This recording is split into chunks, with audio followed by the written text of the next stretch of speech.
Hello! Woo! Okay. How is everybody? This book. What do you guys think? Let's talk about it. Catch-22. We were supposed to read up to chapter 10. I'm not going to lie to you guys. I only made it up to chapter 9. I did not finish my reading this time. I'm one chapter behind, but I'll make up for it later on. Weird. Okay. Alright. Weird is a good answer. What else we got? What else we got?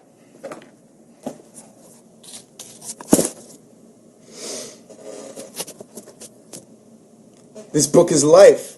Confusing all the way. Lost. Wow. I don't like it. Okay. I'm doing very well. Thank you guys for asking. Super complicated. Okay. I'm so confused.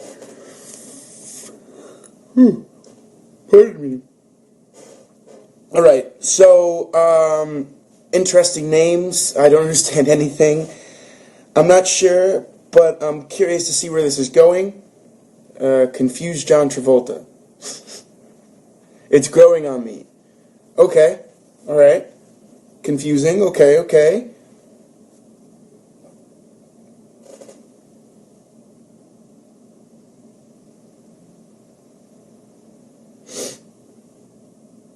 Lots of names, yes. But you see, they keep coming back. So, like you guys, I'm confused as to where this novel is going. Such long sentences, having to keep rereading because I feel like I'm missing something. I totally agree. Little complicated. Like, weird funny. Okay. I'm glad you guys are getting funny out of this, because a lot of it is supposed to be filled with a lot of humor. A lot of these characters contradict themselves a lot.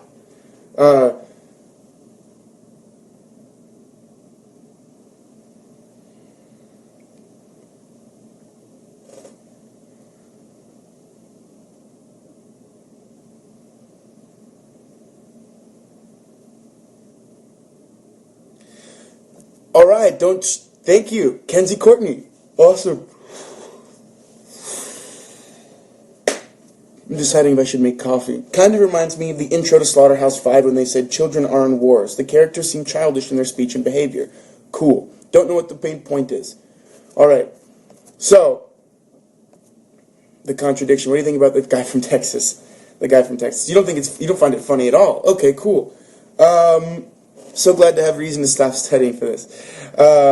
It's so convoluted it manages to make sense. Okay, that's an interesting... Are you tired? I'm always tired. Never not tired. I laugh a lot while reading. Are we supposed to be confused? Is the tone for general feeling of soldiers? Coffee makes everything better. Totally agree.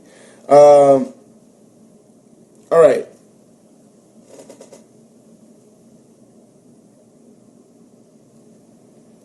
Give me 1 second, guys. I'm reading something really quickly.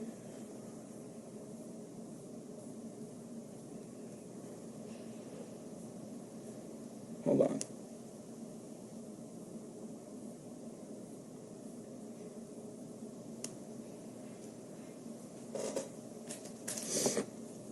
Alright, so I'm going to read you guys the beginning of this synopsis. Okay? Is that okay? It's something that's helping me. Because I'll agree with you guys that this was it's a harder book to read. Alright, so I'll read the first synopsis so we kind of get an idea of going in. Interesting that Catch-22, that phrase, originated because of this book. Also, I love that a lot of you guys are bringing in Slaughterhouse-5 references or feeling something similar here, because in real life, Joseph Heller and Kurt Vonnegut were actually friends. And I feel like reading it to me, I was like, I see a lot of similarities. Think about it. They're both anti-war books written about World War II. So they both have that idea in it. So it says, one of the main goals of Catch-22 is to satirize the dehumanizing machinery of war by showing the irremovable survival impulse at the heart of every individual.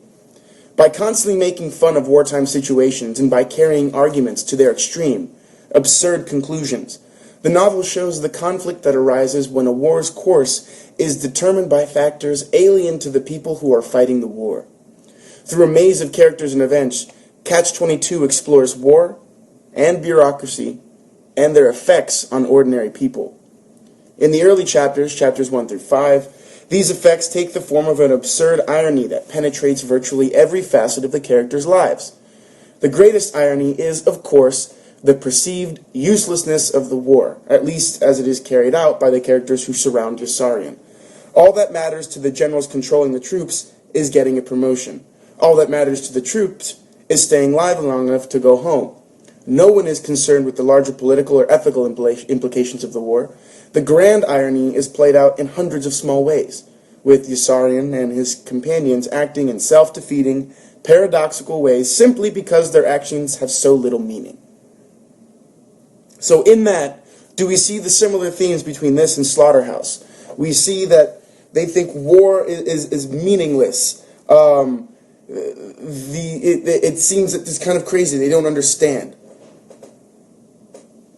Okay, you don't understand what I just read, so I'll break it down. So the reason why this book is a little weird, a little absurd, and they're constantly making jokes, is because the greatest irony is, of course, the perceived uselessness of war. All that matters to the generals are getting a promotion. All that matters to the soldiers is surviving long enough to go home. They don't really care anything else. They just want to go home. That's why the book starts with Yossarian in the hospital for a liver pain that he doesn't have, that he openly admits to the chaplain. The chaplain's like, so, and you're feeling better? He's like, oh, I'm actually just fine. He's like, okay, that's good. So it's about, think about it. The Catch-22 is what is confusing everyone in this. To me, it's when Yossarian says, hey, it's only 40 missions, I've flown 44, I want to go home. And they're like, nah, you have to keep flying, we're going to make it 50. And you're like, no, it's 50. Okay, and he goes, well, why can't, if Orr, you know Orr's crazy? He's like, yeah, that guy Orr is super crazy. And he's like, why is Orr so crazy? He goes, because he keeps flying. He's like, so you would say that you were sane? So Orr would have to say, hey, I want to stop flying, for you to say, oh, actually, for you to not want to fly, you're sane. For you to want to fly, you're crazy. But I can't stop you from flying if you're flying. It's not confusing, it's pathetic. See? That's an interesting point of view, because you can see it that way as well. That's right, everyone. Thank you so much. Today is Jade Hasune's birthday. We will talk about that more towards the end of the live. None of them want to be there. Why would they? They want to go home, so they're trying to make it home, but they're going crazy also, right? They're all going crazy while all trying to feign craziness. At the same time, you see it perfectly in Yossarian's point of view, where he's like in the beginning with Clevenger, in the beginning of chapter 2, when Clevenger's like, Yossarian, they're all trying to kill you. He goes, yeah, they're trying to kill me. He goes, but who's trying to kill you? He goes, who do you think? He goes, I don't know who you're talking about. He goes, well, then you know. Yossarian's taking that very personally, which I think is funny.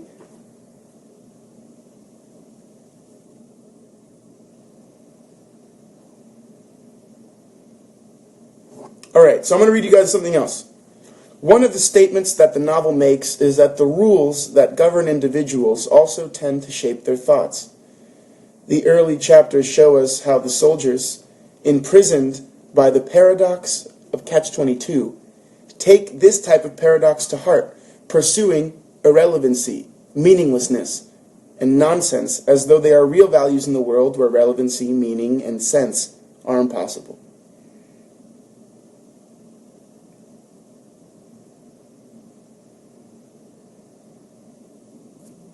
So really, it's these guys going crazy on an island. I'm sorry I'm not helping you out better, because I'm kind of lost like you guys are. Not lost, I'm still trying to really understand it, and I've been doing research, and It's just this right now.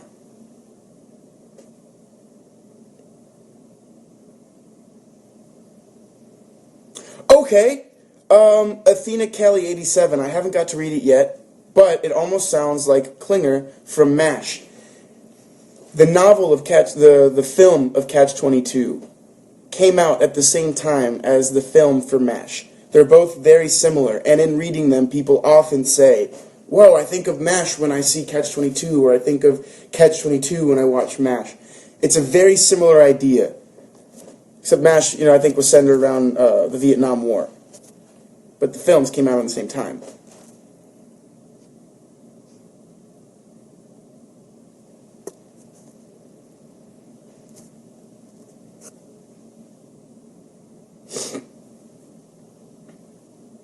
Yossarian doesn't want to be there, so he fakes being ill. He's had enough, and he's proud that he doesn't have to do any work. I think for them, the way to stay sane is to act insane, to make fun of some situations. It's kind of like that. It's like the whole idea of war is so ludicrous. So ludicrous, and they're trying to treat it normally, but they're also changing rules, and it's just, they have to kind of go crazy to stay sane, but the minute they try to go sane, they have to do the crazy things they don't want to do. So it's crazy. Kenzie Courtney, I love that you're loving this book. I love Yossarian because he takes it personally. It's how to cope, and I guess how to stay alive. You have to care about yourself and worry, because if you don't, that's when you're truly crazy. It shows us how reverse war morale is to regular life morale. How reverse war morale is to regular life. How it's so different. War is hard to understand. I think it's pretty accurate. Work has taken almost... time. Oh, sorry, guys. Creo que tomo un sentido de la guerra bastante extraño. Extraño creo que sería la palabra. Extraño creo que sería la palabra. No tiene un punto de vista diferente, pero es interesante ver a un personaje que está tan loco y cuerdo a la vez. Alright, so that was saying, like, weird is the best word to say it. It's no tiene un punto de vista diferente. There isn't a different point of view, but it's interesting to see a character that's so crazy but so sane at the same time. Sane in the membrane. Oh, Jordan Morello decides to join us today. What's up, J-Man? I'm going to call you later.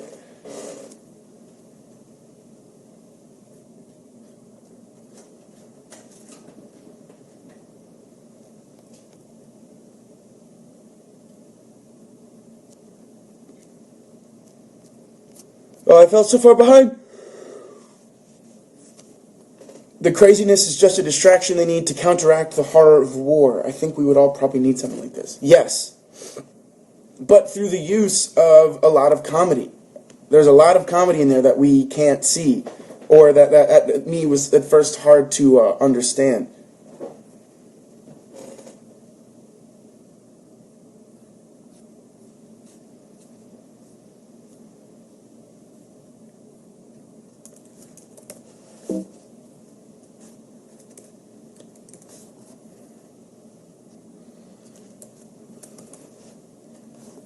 Oh. Okay. It's a kind of weird humor that's in the book, yeah. The apple cheeks. Thank you, Amanda Kennedock. That's exactly another scene that was kind of like that. Also, the apple cheeks scene was very much like Who's on First, if you guys have ever seen that.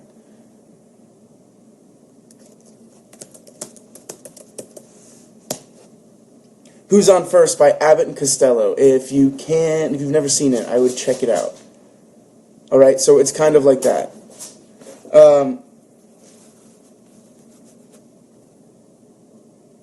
So what else? What else did you guys pick from the novel? What else from, I don't know, come on. Why might Heller have named characters after one character, but wrote them about another one? Chapters after one character, wrote about another one.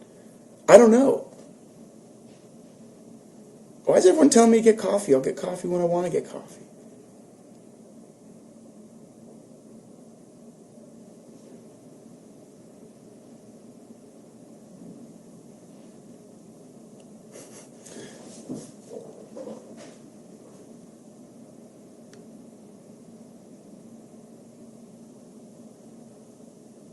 What's up with the dialogue in this book? Am I the only one that thinks there are quite weird sometimes? Yes, it is very weird sometimes.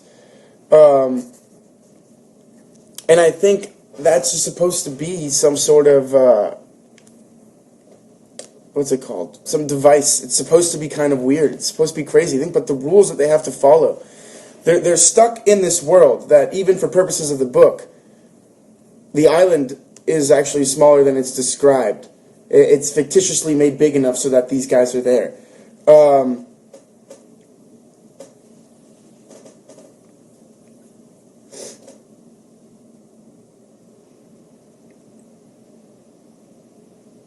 does everyone say I look exhausted? Stop.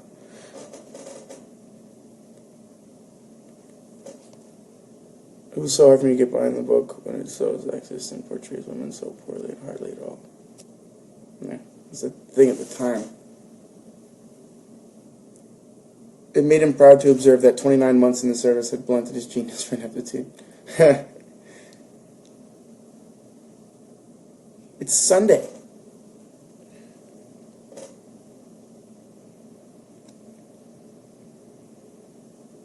I don't know why that's happening to me lately. Lately, when we do lives, I can't stop yawning. That's just something.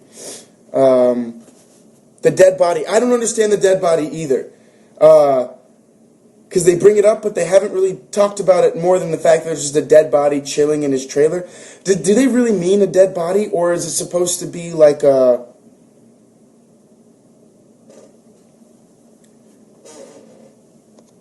The censoring of letters makes it seem as though the bureaucracy has the authority of God. I love that he messes with that.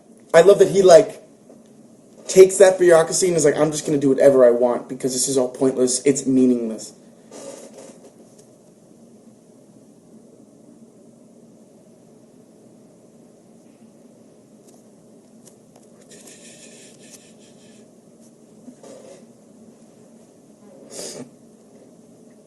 It's a fake dead body?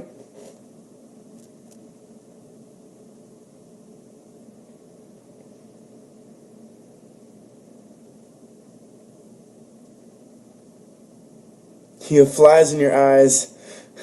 I like that part. Okay, yes, Scribe Sarah. Metaphor is rampant in this storytelling.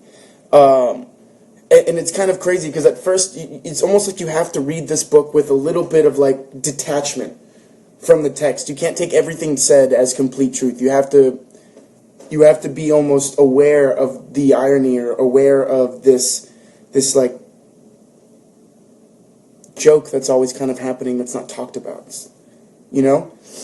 What do you guys think about that?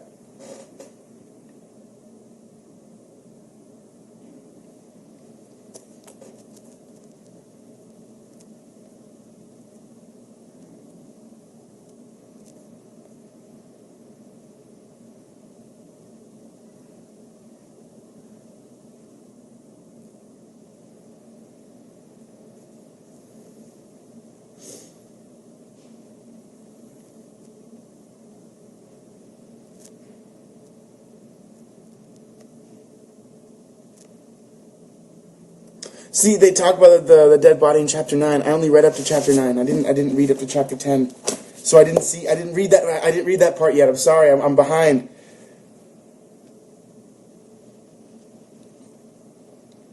It's interesting to see how these random people react to war. Like they said in the first chapter, when someone said a war was going on, they thought he was insane. When Yossarian's identity begins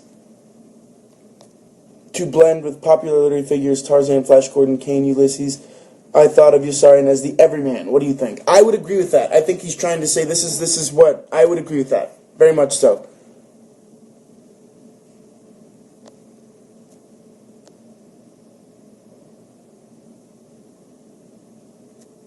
Yeah, you guys really are on fire. Camille, I'm trying to read everyone's comments as well. Everybody's happy, but... Oops.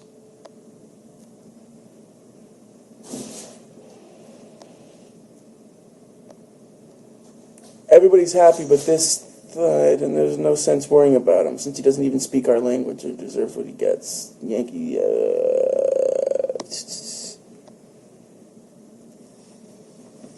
No, I don't think Yossarian's crazy either. I think he's literally just trying to cope, and it's just this fear. Also, this for me, the beginning impacted me so much when Yossarian was like, "Why are they trying to kill me?" And he makes a comment again, like, "I'm trying to kill people that I don't even know." Which makes this book very interesting in an anti-war book, because this is a war where there were very clear sides, right? There was an evil and a good, and people were fighting like... That's one of Yossarian's big things with Clevenger, is that he doesn't understand why he's so passionate about this. Clevenger sees the good and the evil in this, whereas Yossarian just sees a war being fought, people killing each other for, "I don't even know you, and I'm dropping bombs where you live." It's like that. I do enjoy war and anti-war books. I like both.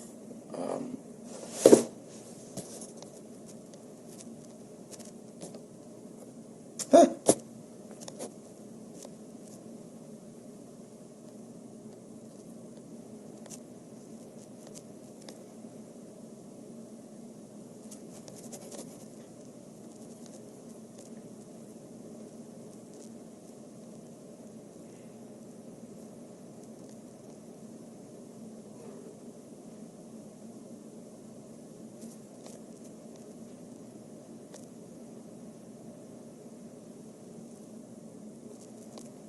I love that, because war is personal. You lay your life down and sacrifice yourself. That is the most personal, and Yossarian knows that.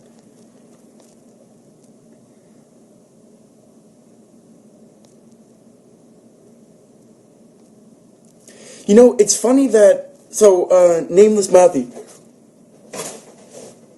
you say, "It also seems like everyone doesn't understand that there's a war going on. Yossarian and Dunbar are the only ones who seem to be understanding that." I think everyone else... That's an interesting comment. I actually like Yossarian. He gives me some humanity in a war scenario. And I thought Slaughterhouse 5 was confusing. Yeah, I would agree. He had decided to live forever and die in the attempt. I loved that line. I love that quote a lot.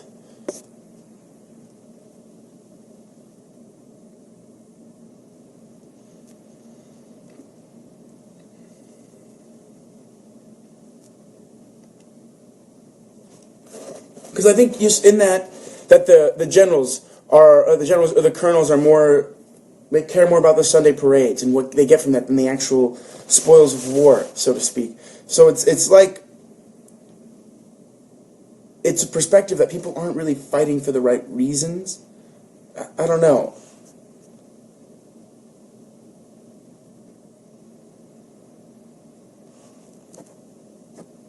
He also quoted Hamlet.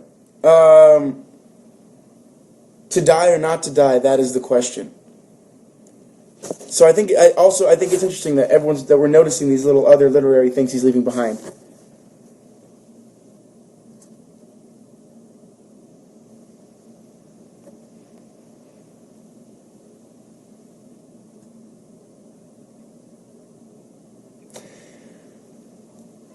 I found a lot of similarities between this book and 1984. I mean, the concept of Catch-22 is really weird. It's like brainwashing, no freedom. Thank you for bringing that up, LaPresta Mariana. The concept of a Catch-22, to me, is very much like doublethink, or doublespeak.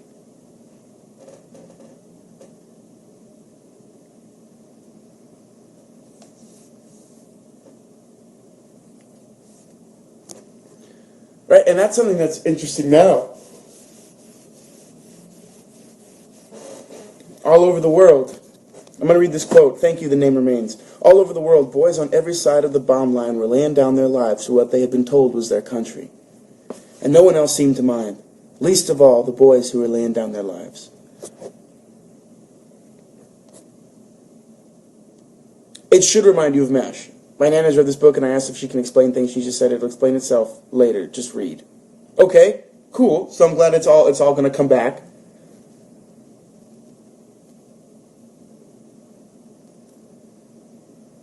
Fruit is good for my liver, that's why I never eat meat. The book is filled with these contradictions.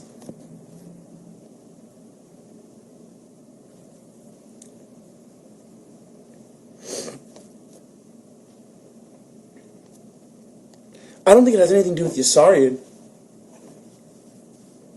And I think that's one of the things that's interesting is how personally Yasarian takes everything. Like, no, now it's 50 missions. You can't have 50. You have to fly 50 missions before you can go home.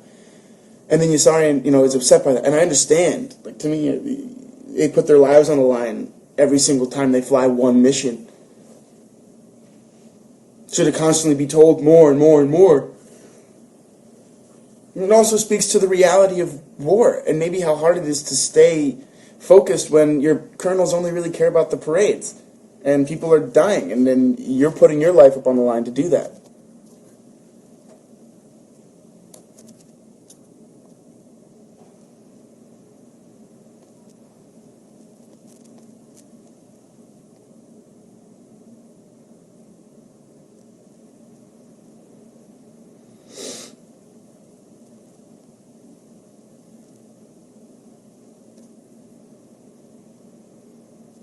Maybe a long life does have to be filled with many unpleasant conditions if it is to seem long.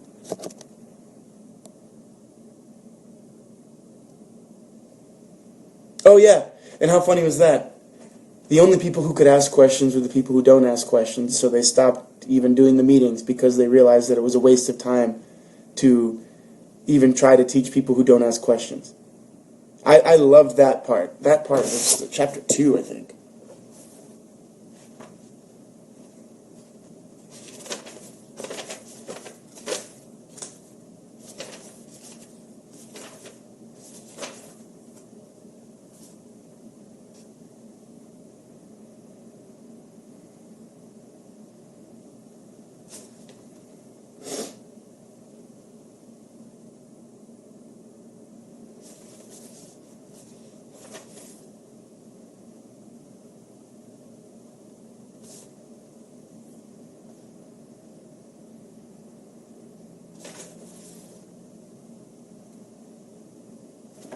Man, I can't find it.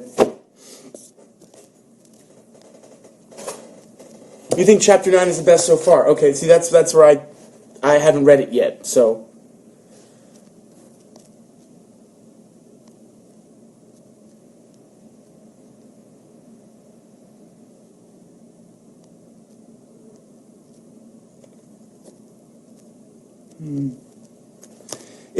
It was neither possible nor necessary to educate people who never question anything. Thank you, the name remains.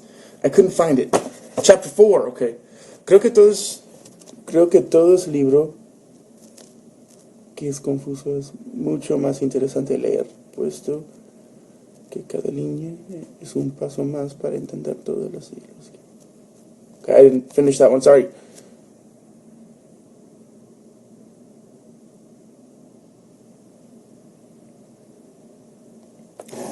The whole thing is a catch-22. How they can't be sane but have to be insane, but in order to be not flying they have to ask to not fly, which would make them sane. The same thing, it's 50 missions by the colonel, but really they only have to serve 40, but because the colonel ordered 50, they can't break orders. So they have to do the 50 even though they've already done the 40. It's all tied into this. It's how to me it's also speaking about these wars that you're kind of roped into, whether because of how you're supposed to feel about them or the rules you're supposed to live by. We live in an age of distrust and deteriorating spiritual values. It's a terrible thing. It's a terrible thing when even the word of a licensed physician is suspected by the country he loves.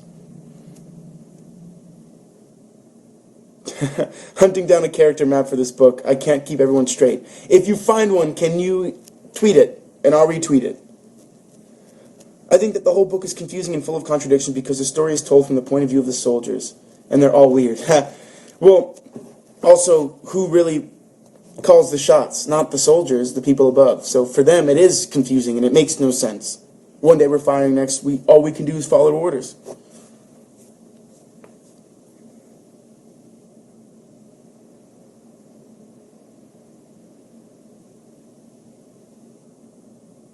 For me, this is one of the harder books that we've read.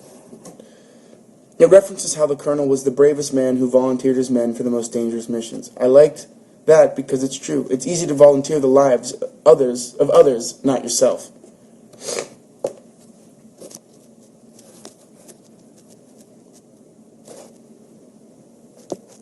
Well, the doc is a total contradiction. He's a cheerful guy whose idea of a good time was a nice like slump, or what does it say? A nice sulk.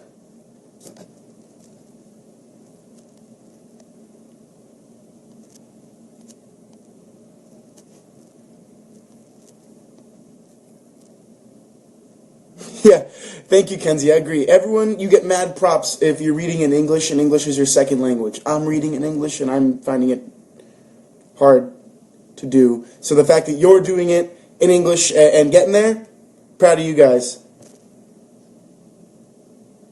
What do I think so far? Thank you for asking me.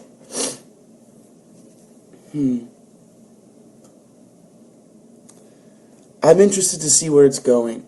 I am confused at times. I find some of the characters funny. Oddly enough, I like Yossarian a lot as a character. I think he's got a good head on his shoulders, and I think he's actually a pretty good leader. I like Clevengering a lot, too. I like that Yossarian doesn't like him because he's passionate about things, because I feel like that's not uncommon. People to to dislike people that are passionate. Passionate people are dangerous. People who did lie on the whole, were more resourceful, more ambitious, successful than those who didn't. He says his men will take down the bridge in 24 hours. They still haven't taken it down after a week.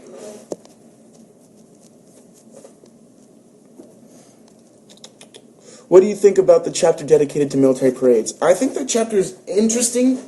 Especially at the time, I think it's supposed to be like, all of this is happening, and this chapter is just about this that people are worried about, but it really does nothing, and they take it seriously, but not that seriously, because all the soldiers are kind of hungover, and they're just trying to do it best, and his whole military genius was figuring out how to make soldiers look better while they marched, their hands. All of these things that we're pointing out, when thought about out loud, will give us more insight to what he's really trying to say. He's trying to bring out this meaninglessness, this complete devotion to these ideals that people don't really understand. In the United States, it's very prevalent. This very much taught patriotism that can be blind sometimes. His paramount concern throughout the entire assault was to keep his dark glasses and fault mustache in place, so that he might continue pretending he was somebody else.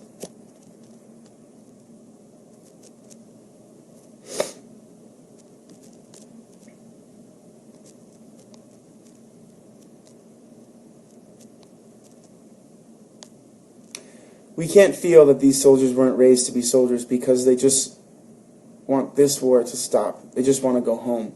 You know, it's funny. I was reading Slaughterhouse 5 yesterday, and hold on. This reminded me of the part where Weary is fighting Billy Pilgrim in the bank of like the river, and they look up and they see the Germans that capture them, and there's the dog, and then Kurt Vonnegut talks about how the dog was just a farmer's dog yesterday, and now was a soldier in the war. And I think that's what you're kind of alluding to, is that like all of these men had other jobs, they were other things, and I think the Doctor is supposed to show that. That his whole other life was starting to move, and then this war happened. That stopped the whole world from spinning, and everyone had to deal with it. And sometimes you didn't really know what you were fighting. Mostly just boredom.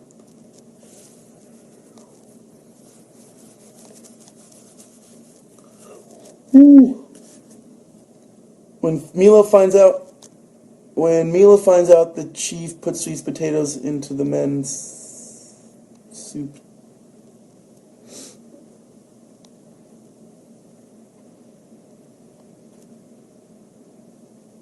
There's no Paul in this book. I think the person's referring to Paul Wesley.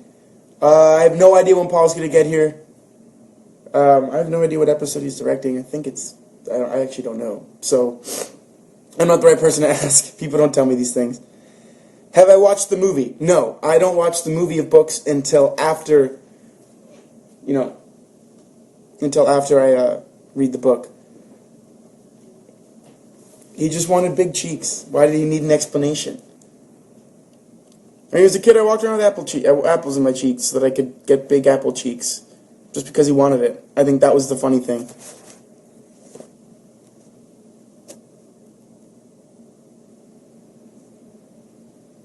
I know he's directing. I'm just not positive it's this episode or the next episode. So I don't know if he's in town yet. We haven't started 14 yet, I don't think. So he wouldn't be in town until then to start prepping.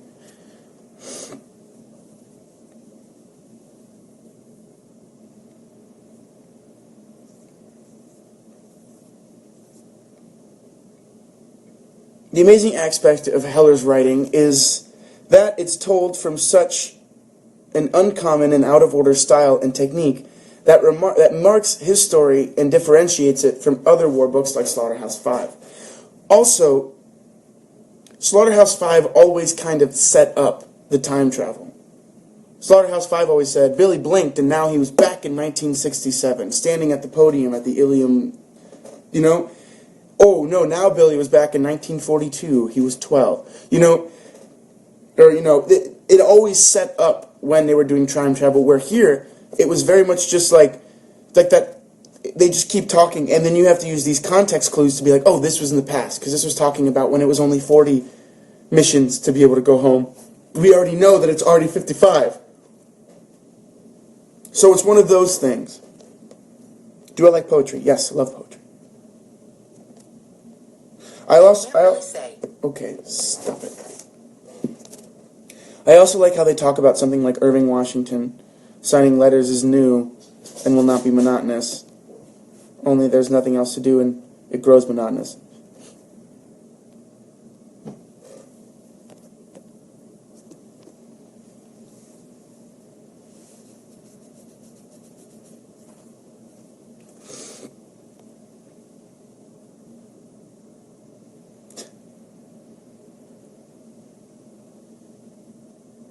Dr. Nika was always comparing his suffering to everyone else, like he was worse than others. He complains a lot. Yes, he does. No matter what distractions they use, be it crazy banter or assigning Irving or Washington, it grows monotonous. They can't distract themselves forever. And think about it. There's always this impending thing that a mission may come and they will die. Men went mad and were rewarded medals. Very important line. I think the first chapter, it gives a lot of information, just like the first chapter of Slaughterhouse-Five. Reading that book and then rereading the first chapter will let you know how much he really alludes to in the book. And I'm interested to do the same thing with this, to read the whole thing and then reread the first chapter and see how much I can kind of, pull back in.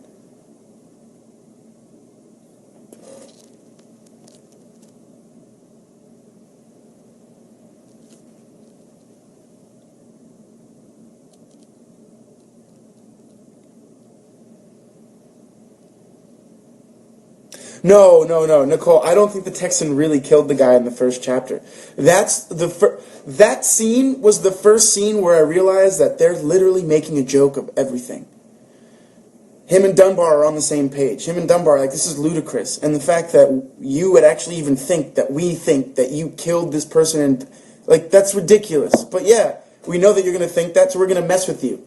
You're a murderer. Like, to me, that seems like one of the funniest scenes in the book. Was when they made the Texan think that he killed the guy. He's like, I didn't touch him. I love that.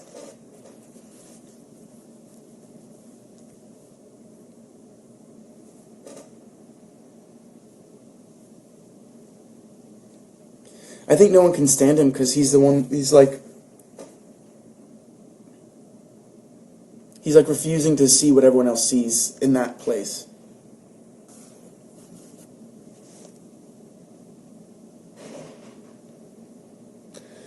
I really enjoyed the part about the major who discovers his real name, that everybody has pulled him away because another person's name wasn't the same person.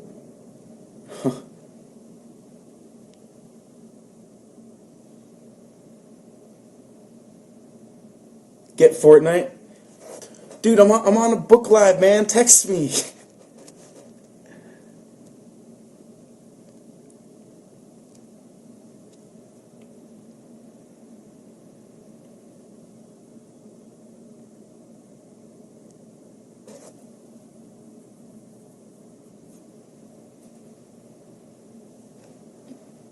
Okay, That's a really good question. Why was Yossarian so excited by the chaplain?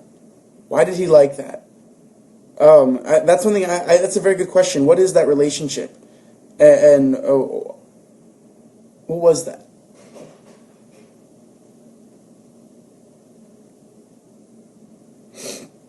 You don't find any of the characters likable. Okay, cool. That's totally fine. Totally fine. Let's go down to the bottom.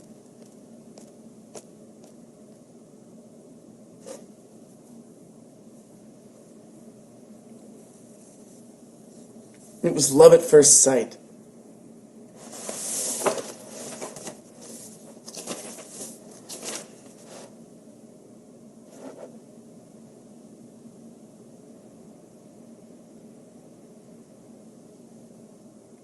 I think that'll come back.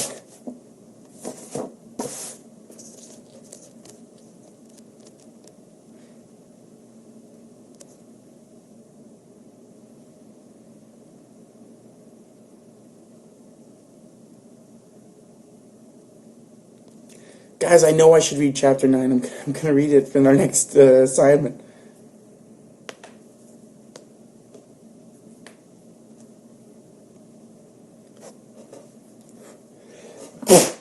Whew.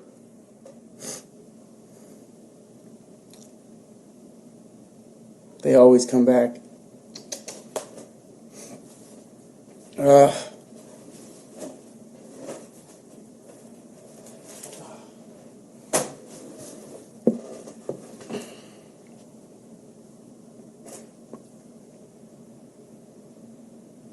Thank you guys for that. I sneeze. Alright, so we have about 10 minutes left. We have about 10 minutes left because I started a little late today. Yeah, my favorite quote was the one that chapter 4.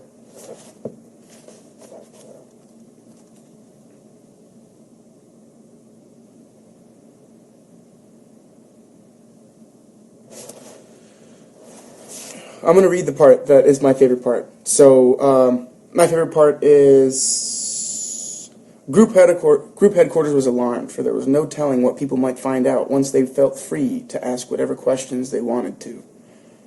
Colonel Cathcart sent Colonel Corn to stop it, and Colonel Corn succeeded with the rule governing the asking of questions. Colonel Corn's rule was a stroke of genius. Colonel Corn explained in his report to Colonel Cathcart. Under Corn's rule, the only people permitted to ask questions were those who never did. Soon the only people attending were those who never asked questions, and the sessions were discontinued altogether. Since Clevenger, the corporal, and Colonel Corn agreed that it was neither possible nor necessary to educate people who never questioned anything. I thought that was like my favorite. Okay, he's going to live forever or die in the attempt. Love that question. Love that one too.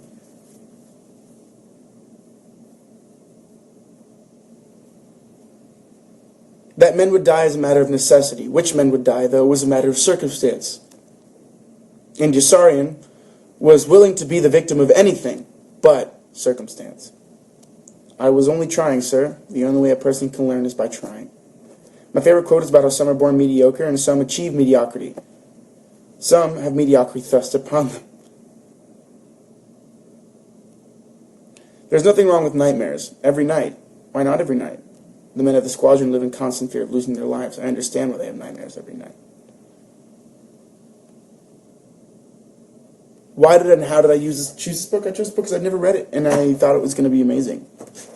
So I'm excited to finish it and then figure out how I feel about it for myself. So, let's do this really quickly. I have to read chapter 9, but that's not of your concern if you've already read it. So, this book is a lot more difficult than I thought it would be. So I'm going to minimize the amount of pages we have to read, so that people can feel more comfortable rereading them, so that we can feel a little more, so that also for me, so that I can feel a little more prepared.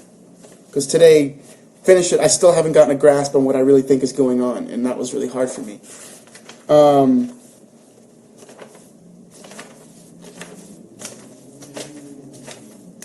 So,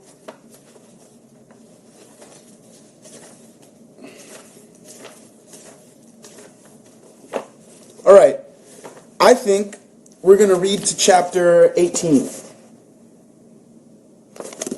So, for me, that's 9 chapters. For everyone else, that might be more or less. That's about 75 pages.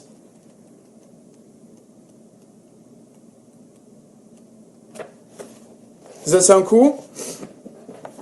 So, don't read through it, read up to it. The soldier who saw everything twice.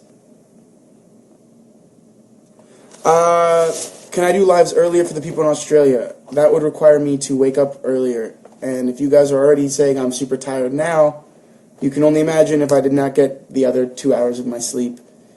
I'm doing my best, guys. Saturdays or Sundays, this is the only time I can do this, that most people can do it. We'll always try to do the Saturday or Sunday. I'll keep doing that.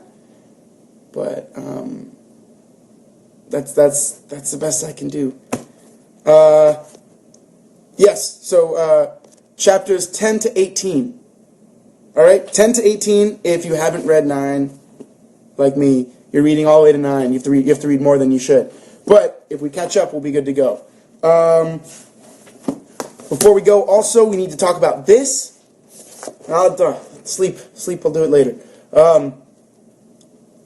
What time day? Remember, Saturday or Sunday. Always Saturdays or Sundays. On Friday, I will post. Thursday or Friday, I'll post the thing. What should we do? Saturday or Sunday, and we'll pick it.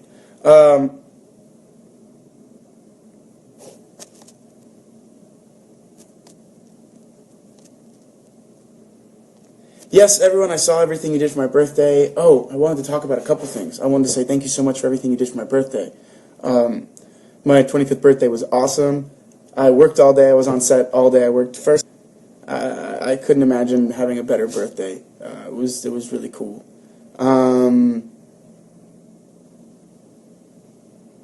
What else? Thank you so much. For everyone in Florida, as a Floridian who grew up really close to Parkland, enough is enough. And if you ever need to talk to anyone, there are plenty of people that care that you can talk to. If you're feeling lost or scared, know that we're all praying for you, we're all there for you, and we as a generation will make sure that these type of things stop happening. That's all I can say, and I'm sorry, because thoughts and prayers, that's not good enough. So that's what I'll say about that. It was a shock. I had a great birthday. We'll talk details about that picture that Chai posted. What do you mean details? Took some really good pictures of other people recently, so I'll be posting, because I got a new camera, so I'll be posting more pictures.